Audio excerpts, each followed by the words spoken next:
المرسلين وعلى آله وصحابته أجمعين.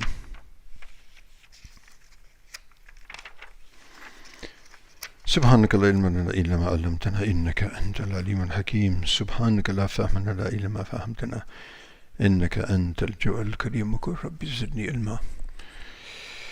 أعوذ بالله من الشيطان الرجيم. يا أيها الذين آمنوا إنما الخمر والميسر والأنصاب والأزلام رجس من أمر الشيطان فاجتنبوه لعلكم تفلحون. صدق الله مولانا العظيم.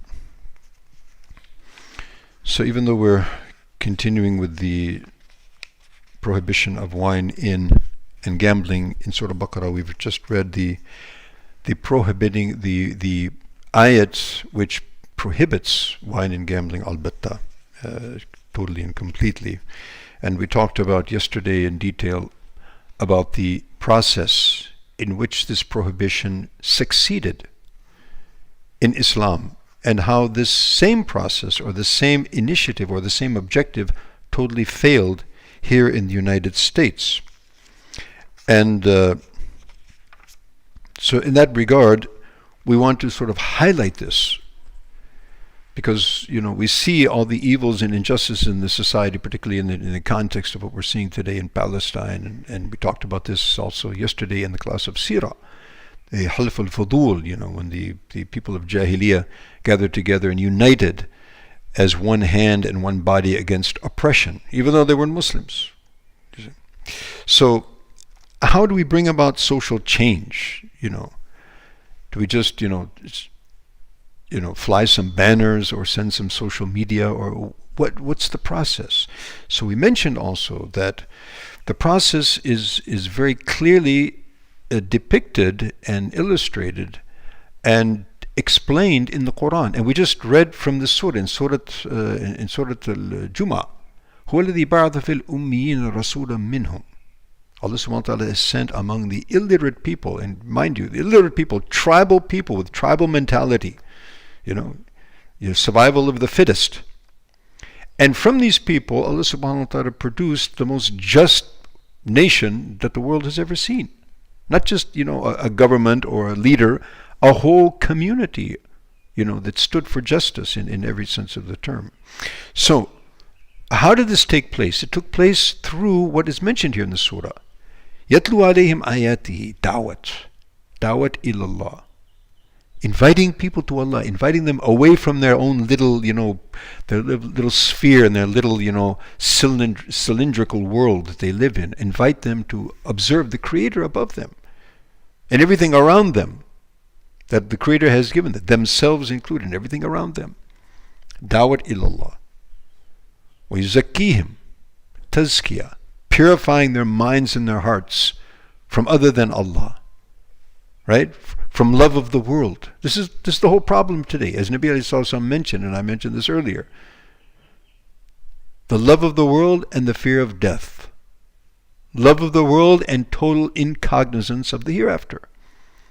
So through tazkiyah, this love of the world and these unvirtuous characteristics are to be removed from mankind and replaced with angelic characteristics.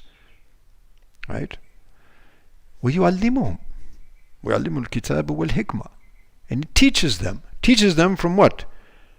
Not constitutional justice or simply the laws and rules and regulations which have been codified by man, but moreover the message and the total system and code of life which has been sent down by the Creator and demonstrated by the Prophet.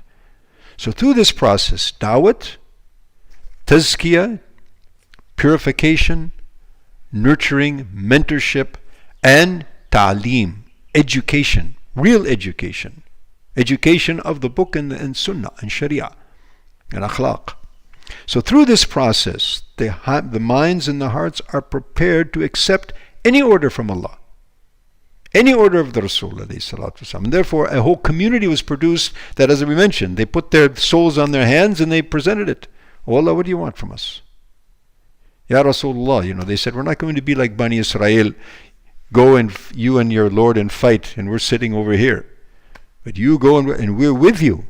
to the last drop of our existence. So this is the type of community that was produced, and as a result of that, when the prohibition came, like any of the prohibitions and all of these difficult prohibitions and all these difficult rules of Sharia, they came in Medina. And the more difficult they were, the more later they came. For example, the whole concept of interest-based economy, which is the basis of economy in the world today. This is the biggest social evil on the planet. We think that killing people and all that is terrible. The establishment of a interest-based economy which sucks the blood of the people, and by the way, the leaders of that whole movement since thousands of years are none other than the same that are perpetuating this tyranny in Palestine. And as a result of that, they were cursed on the tongue of Dawood alayhi salam and Isa alayhi salam. لُعِنَ الَّذِينَ كَفَرُوا مِنْ بَنِي إِسْرَائِيلَ عَلَى لِسَانِ دَاوُدَ وَعِيسَى بْنِ مَرْيَمَ ذَلِكَ بِمَا عَصَوْا وَكَانُوا يَعْتَدُونَ. So, this social evil was the last thing that was actually, addressed in Medina Munawwara.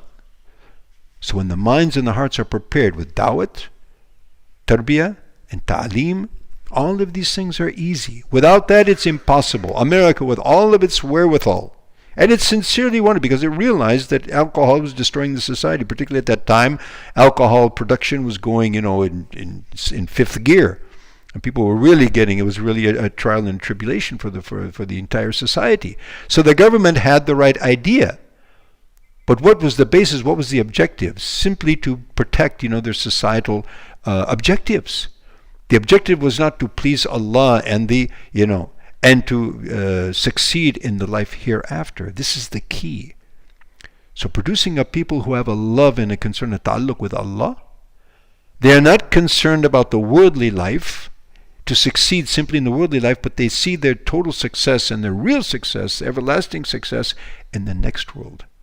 So may Allah subhanahu wa ta'ala give us tawfiq.